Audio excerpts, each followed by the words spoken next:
public workers, but to fight for the middle class in Minnesota.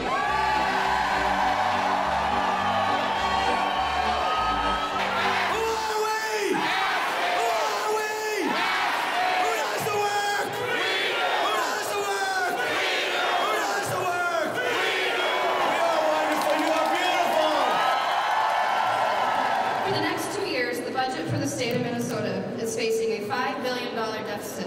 And you know what? Just like Wisconsin, public employees are not the cause of this deficit.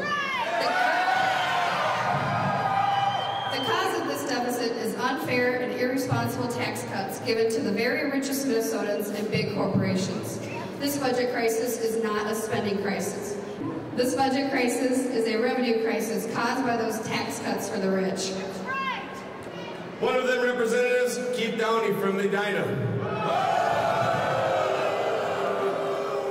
He says we need to tame the beast.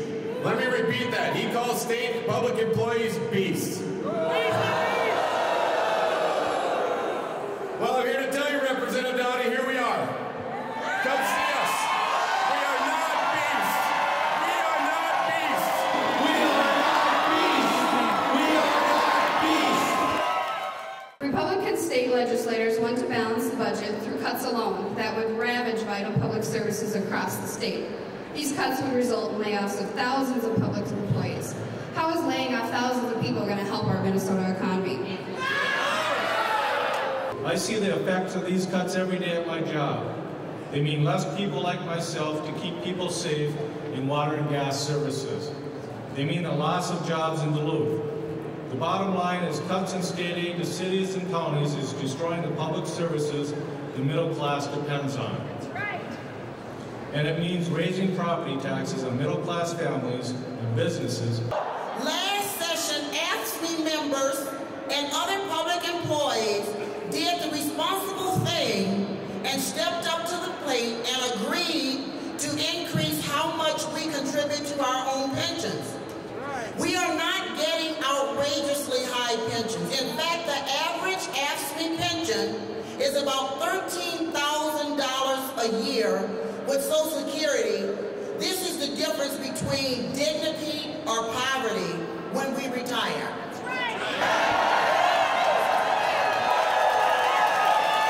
There are bills up in this Capitol right now that would destroy our union in Minnesota, our right to collectively bargain, and they want the state constitution amendment on the ballot that would make Minnesota a right to work for less state.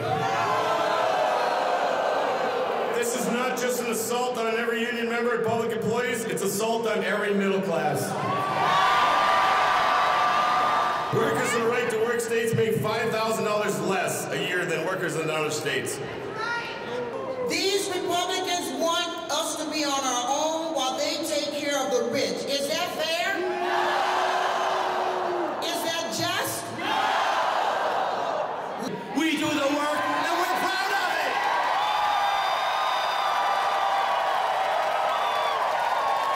And we're not going to let a bunch of cheap labor conservatives take away our rights, cut our jobs, and destroy the middle class. We're going to stand up and fight back. They say cut back. We say cut back.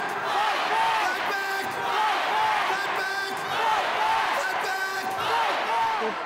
It terrifies me. It terrifies me. They keep talking about saving money, but they're not worried about saving people. We got people out there that are getting sick, people that are getting serious diseases because they can't afford to get the immunizations that they need.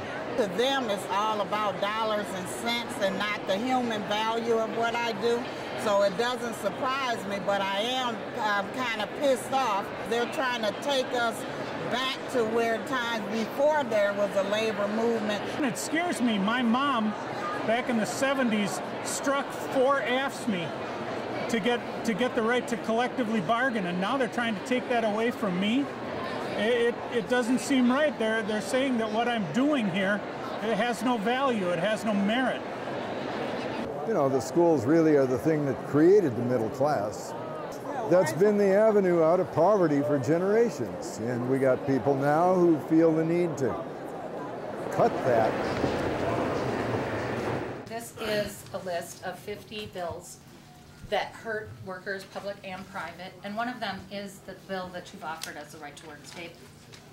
We don't want it. If you keep cutting staff at these different places where there's vulnerable adults or vulnerable children that do need help, what's going to happen to them as you keep cutting the staff? They are doing a huge smear campaign on us. We are skilled in our profession. We want to be respected and have dignity for the work that we do. And we love what we do. We're working with children. This is 25 years for me. What research did you do comparing defined contribution and defined benefit, and how did you come to this? In my small community, the economic impact of your wages is the same as it is with a job in the private sector, and the ripple effect from that is the same as it is with a private sector job. So there's no distinction. Saying that cutting public jobs is somehow going to create employment, that's just stupid. We're going to tell our legislators we can't balance the budget through cuts alone that will ravage public services and throw thousands of people out of work. Tell them it's time the richest Minnesotans and big corporations started paying their fair share in taxes. What are we going to do?